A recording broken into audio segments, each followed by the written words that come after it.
Saint Elizabeth of Hungary, Chapter 2. Louis of Thuringia, the good Landgrave, as he was wont to be called, was worthy to be the husband of a saint.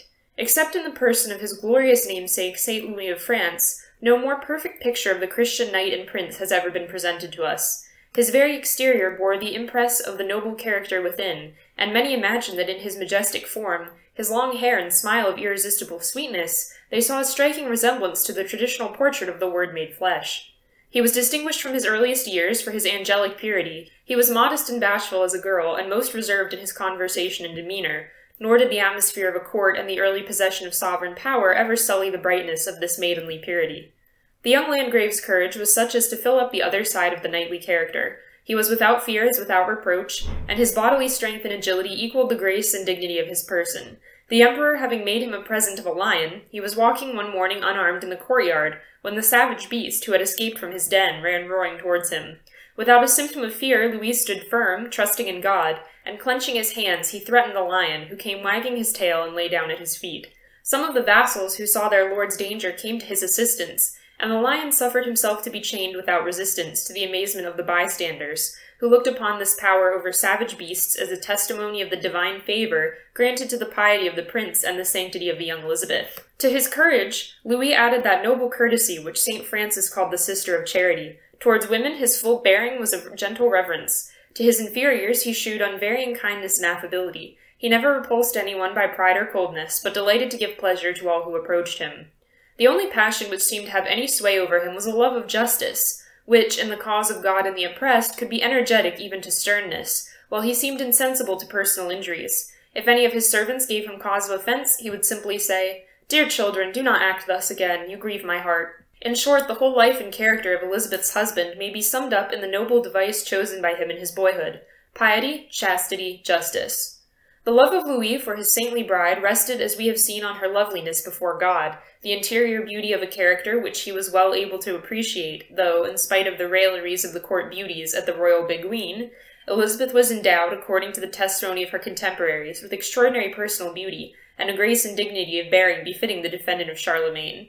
Never did wedded love more truly typify the union of Christ with his church than in the pure and deep affection of this holy and happy pair. Notwithstanding her extreme youth and the almost infantine vivacity of her love for her husband, Elizabeth never forgot the deep reverence which she owed him as the representative of her heavenly bridegroom. She hastened to obey his slightest sign or lightest word, and kept watchful guard over her least action and most insignificant expression, lest she should in any way grieve or displease him. But the yoke she bore was one of love and peace, for Louis not only left her at full liberty in the exercise of her works of piety and mercy, but encouraged and supported her, only cautioning her with loving prudence when her youthful eagerness would have carried her beyond the limits of safe discretion.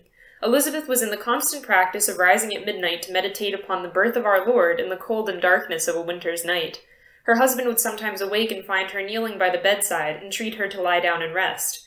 "Dear sister," he would say, "take care of thyself and go to rest." Then he would take her hand and hold it till she returned to her bed, or till he fell asleep with it locked in his, and she would wet with tears that beloved hand which alone seemed to link her with earth, and so hand in hand they went on their way to heaven.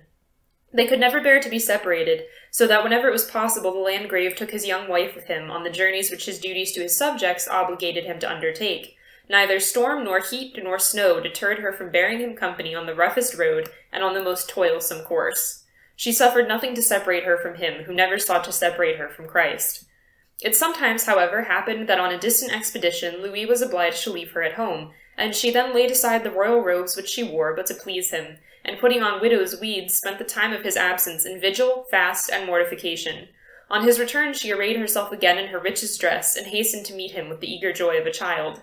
Elizabeth could never bring herself to sit at a distance from her lord at table, as was the custom of ladies of her rank, but her seat was always placed next to his, and her gentle and holy presence served as a check upon the light and thoughtless talk of the young knights around them. So bright and blessed were the days of the dear saint's wedded life, that she seemed to tremble under the excess of her happiness, and sought safety from it in the exercise of the severest mortifications. Her love for her husband, intense as it was, reached not to the surface of those still waters whereupon the image of Jesus was mirrored in the depth of her soul.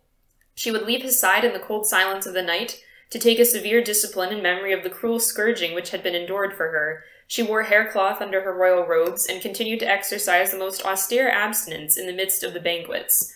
But the severity with which she treated herself never made her sad or morose.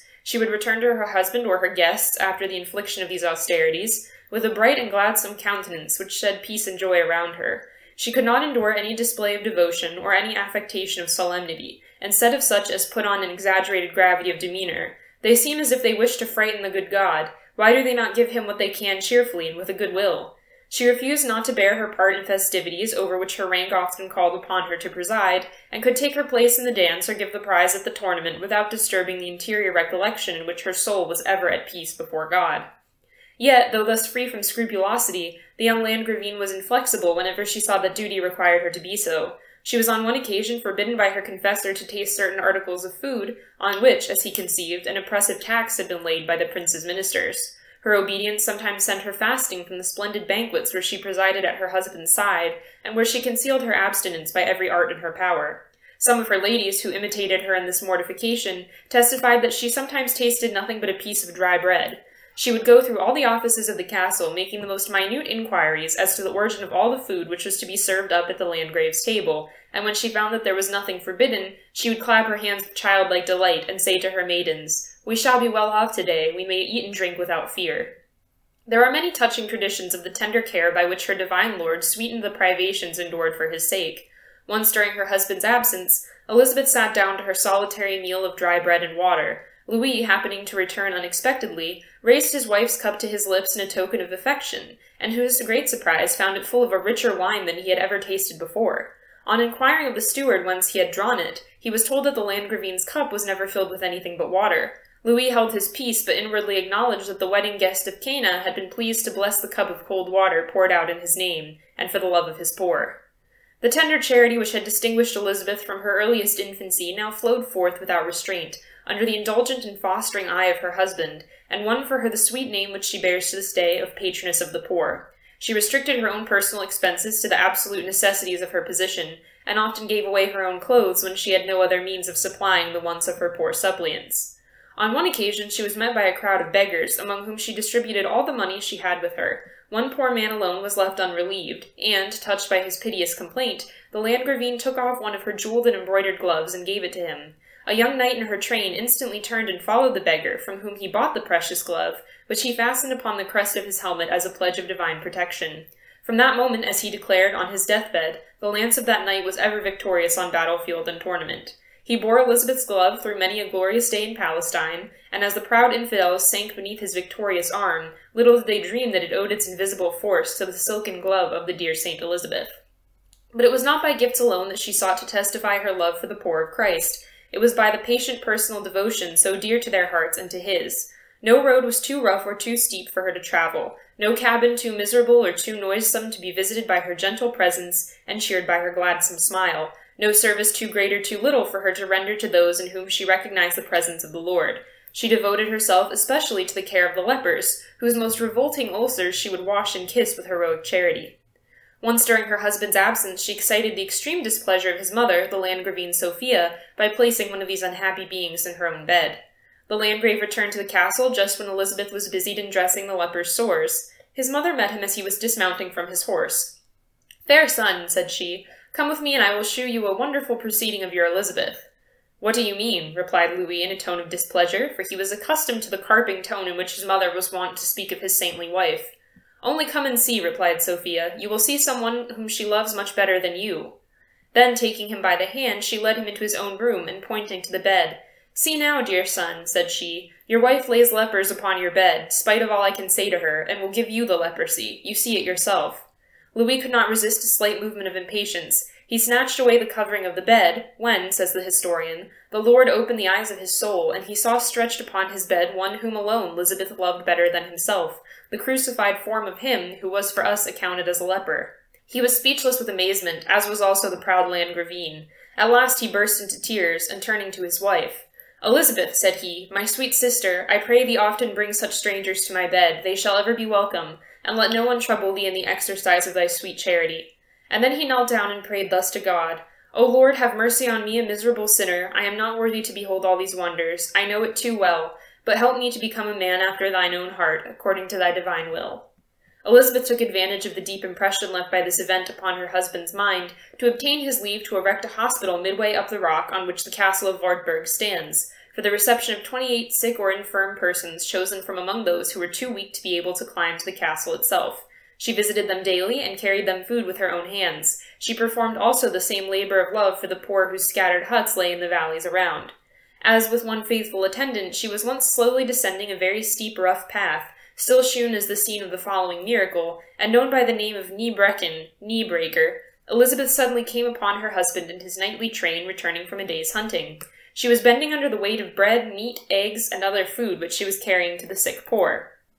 Louis insisted upon knowing with what she was laden, and opening her mantle, which she folded tight around her, saw to his amazement that it was filled with red and white roses, more beautiful than any he had ever beheld, which amazed him the more, as the season for roses had long passed. Seeing the trouble of the dear saint at this public manifestation of miraculous favor, Louis sought to soothe her by caresses, but drew back in reverential awe at the sight of a luminous appearance in the form of a crucifix which was visible over her head. He bade her proceed on her way, and rode slowly home, pondering deeply on the wonders God was ever working through his blessed wife, and carrying with him one of the miraculous roses, which he kept till the day of his death. He afterwards raised a pillar on the spot surmounted by a cross, in memory of that which he had there seen hovering over the head of Elizabeth. Living thus with and for the poor, it is no marvel that God inspired her with that love of poverty, which has marked so many of the souls which have been richest in his grace. The king's daughter, at 15, in the midst of the chivalry of Germany, already burned with the same desire of evangelical poverty by which the Seraph of Assisi set fire to the world. In the flower of her youth and beauty, that fire had already burned up the last roots of worldly glory and pride. In her sovereign estate, says an old writer, she longed for the estate of poverty, that the world might have no part in her, and that she might be poor as Jesus Christ was poor. She made her husband the confidant of all the holy and secret reveries of her childlike imagination, and of all her lofty yet lowly aspirations after a life of evangelical perfection. The royal lady's ideas of poverty were at this period somewhat different from the stern reality which she afterwards endured in her own person. One night, as she and the Landgrave lay awake in their bed, Elizabeth thus addressed him: "Sire, if it would not weary you, I should like to tell you a thought I have had as to a way of life which we might lead the better to serve God." "Tell me then, sweet friend," said her husband, "what is this thought of yours?"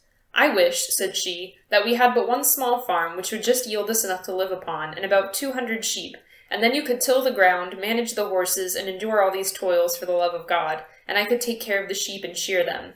The Landgrave smiled at his wife's simplicity, and replied, "Sweet sister, if we had all this land and all those sheep, I do not think we should be very poor. Nay, some might think us still too rich."